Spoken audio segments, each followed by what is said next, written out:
पानी ये 5-6 दिन है पानी धीरे धीरे कि बढ़ीगलानी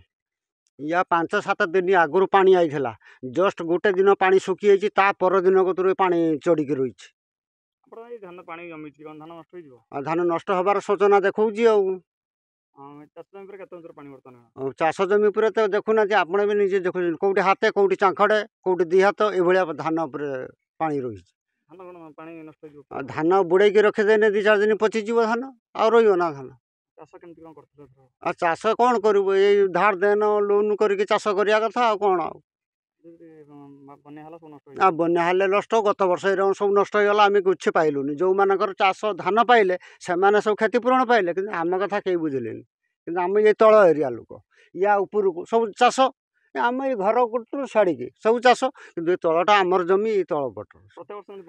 प्रत्येक वर्ष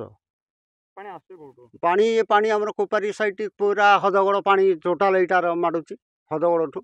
हाँ कांस बांस रू आस गमी पास कर आघिरा नदी जो गोटे अच्छी से नदी पा ए नदी की ए नदी पा ए नदी की कहीं स्त्राई प्रतिकार करुँच कहीं सरकार कले सीना चाषी मानक सुविधा उपकृत हाँ ए गत वर्ष देखी से रास्ताटा बुड़ी जाता पानी गत वर्ष देखी ए वर्ष ये रास्ताटा यूटू से पर्यंत उच्चा कर दी रास्ता पानी आ बुड़ूनी रास्ताटा नने ये रास्तार हाँ पानी बढ़ुची आग को सूचना देखा घर को पशिला भाया बर्तमान जो वर्षा आउ मुंदे ढाई दब दे पानी घर द्वारा पशिज